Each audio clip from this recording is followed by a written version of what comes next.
Imagine stepping into the damp, stone basement of a medieval castle.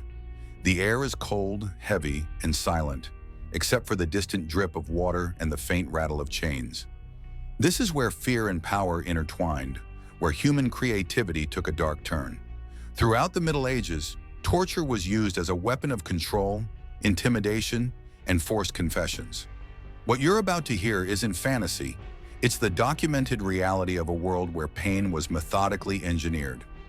In this video, we'll explore 10 torture devices used during the medieval era. Some are backed by historical records, others became infamous through later myths and museum displays.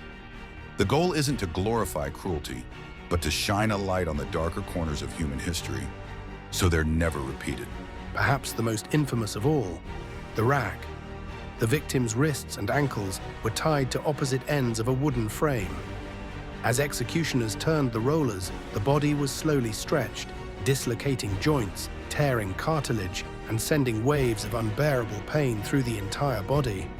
The torturer could control the tension, prolonging the agony to extract confessions. Though associated with the Middle Ages, some historians argue it saw its peak in the late medieval and Renaissance periods. A massive wooden wheel and a brutal public spectacle.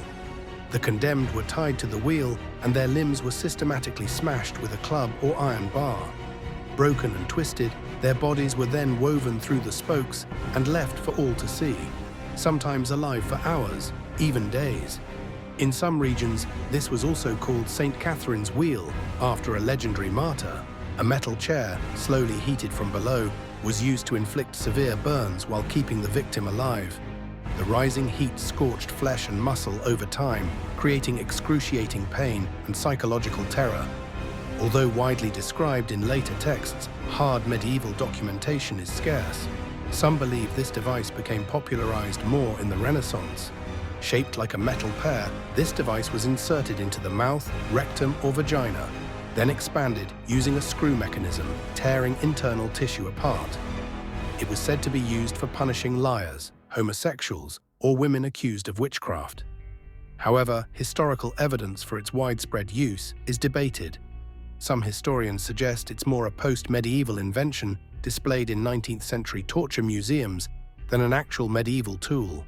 Known as the ordeal of boiling water, this was more than torture. It was considered a divine test. The accused had to plunge their hand or arm into boiling water. The wound was then bandaged for 3 days. If it showed signs of healing, they were innocent. If it festered, they were guilty. The pain of burns, risk of infection, and psychological weight made this a terrifying ordeal, a rare but horrifying device. The bare foot was locked in a metal casing, and a pointed screw was slowly driven into the sole or instep. This targeted one of the most sensitive areas of the body, allowing torturers to apply pain in a controlled, precise manner. Historical records are limited, but this tool is described in several later accounts of interrogation methods. Unlike most torture devices, this one was used mainly for public humiliation.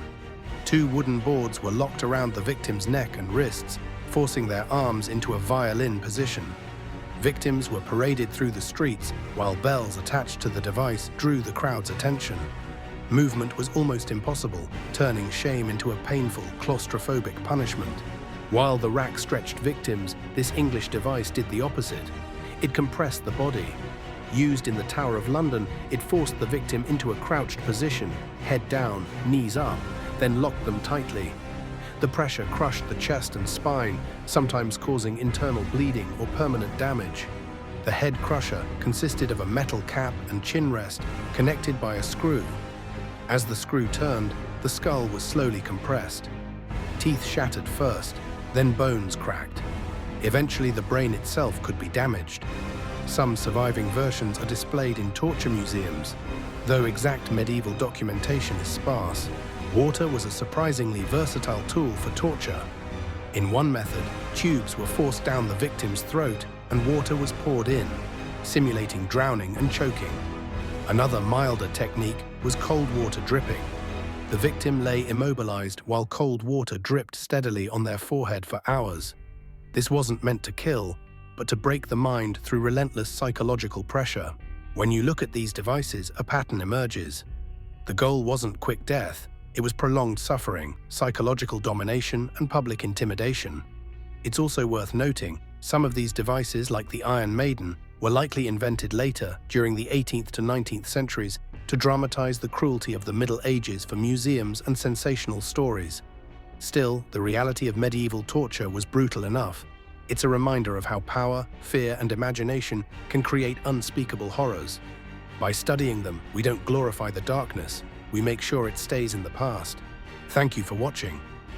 If you found this video informative, don't forget to like, subscribe, and share to explore more dark historical truths.